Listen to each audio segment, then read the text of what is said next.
This is one of my most favorite books. I got it in Steamboat Springs, Colorado, about 31 years ago. It's called Henrietta the Clumsy Hippo, and I want you to pay special attention to the beautiful artwork and see if you can notice some things that maybe we've learned this year, and we'll talk about that afterwards. Henrietta the Clumsy Hippo by John Greaves and Edward McLaughlin.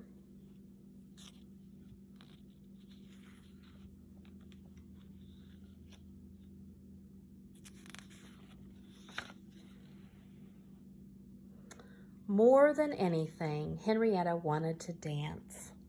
But being a hippo, she was a little on the large side and rather inclined to be clumsy.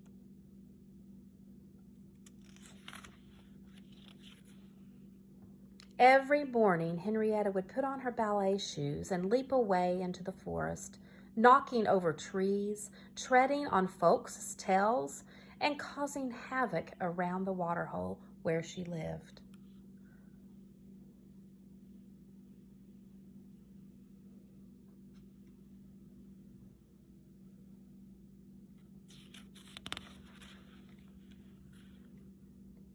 One day, all the other animals decided they had had enough of being trotted on, and they gathered for a meeting in the clearing in the forest.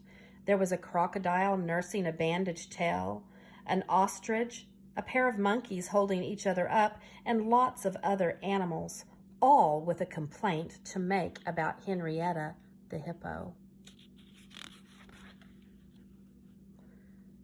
The committee chairman, a stern-looking vulture, was making a speech about respecting other people's property when Henrietta spun into the clearing. All the animals leaped for cover, but the crocodile was too slow. Henrietta did a grand leap and landed on the poor croc's tail.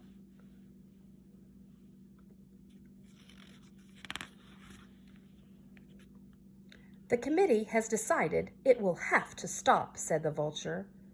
What will? Asked Henrietta, stooping to tighten the bows of her shoe. The reckless disregard for other people's property, not to mention their tails, replied the vulture sternly. We are going to confiscate your ballet shoes, Henrietta. But I won't be able to dance anymore, said Henrietta sadly. That's the idea, hissed the crocodile.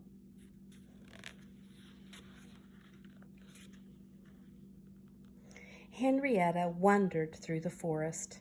She did not notice the sun go down or the moon come up. She was so miserable she did not even notice the old tree until, bang, she walked straight into it.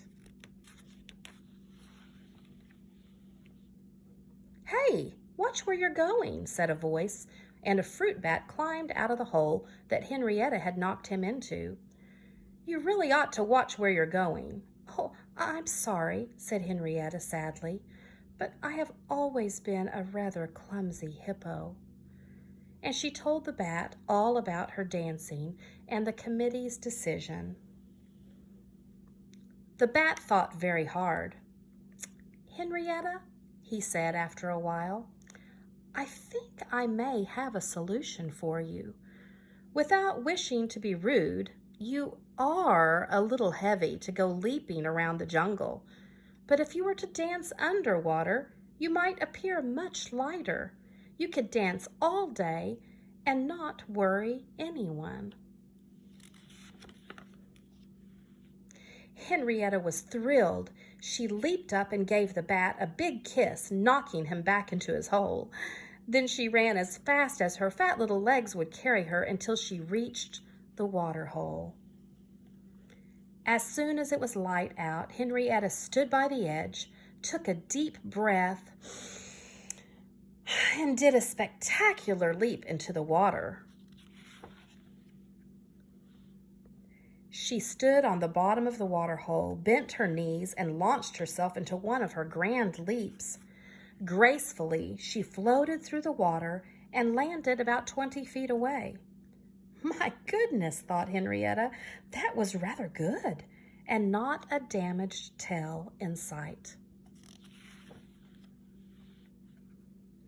All afternoon, Henrietta danced, completely unaware that a large crowd was gathering. When she eventually stopped, the crowd went mad. There were cries of, "Marvelous! Marvelous! Such grace!" and "More! More!"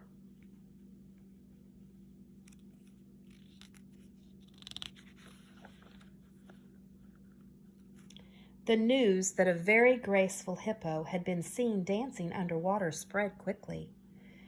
Animals flocked from far and wide to see her perform.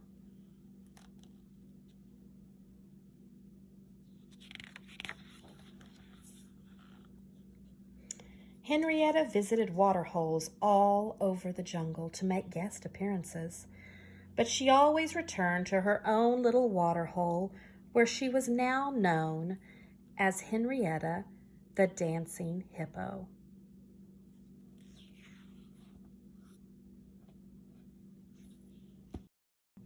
And now I want to go through some of the artwork and talk about some of the applications that they used in the artwork, the illustrator did.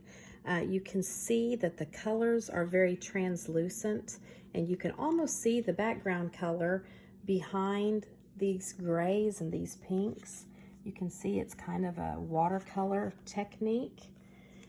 And look at this motion. They use these motion marks that we talked about in class to give it to look like she's spinning around and everybody's running, and you can see almost the wind blowing through their hair. Again, look at this watercolor. Up here they've layered in different layers of watercolor to give it some depth and some deepness, and I love that about it. And look here at the tree. When she bumps into the tree, all of the motion of the tree and the little eyes on the bat, the fruit bat the fruit bat obviously only has two eyes, but it's like it's going ding, ding, ding, ding, ding, like that. I think this is just a brilliant book. I love it.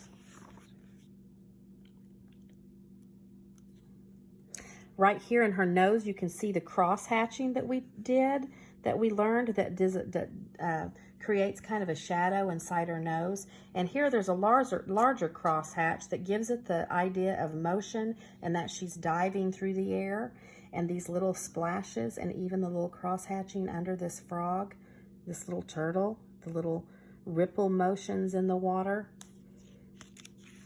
It's a beautiful book. I hope you enjoyed it.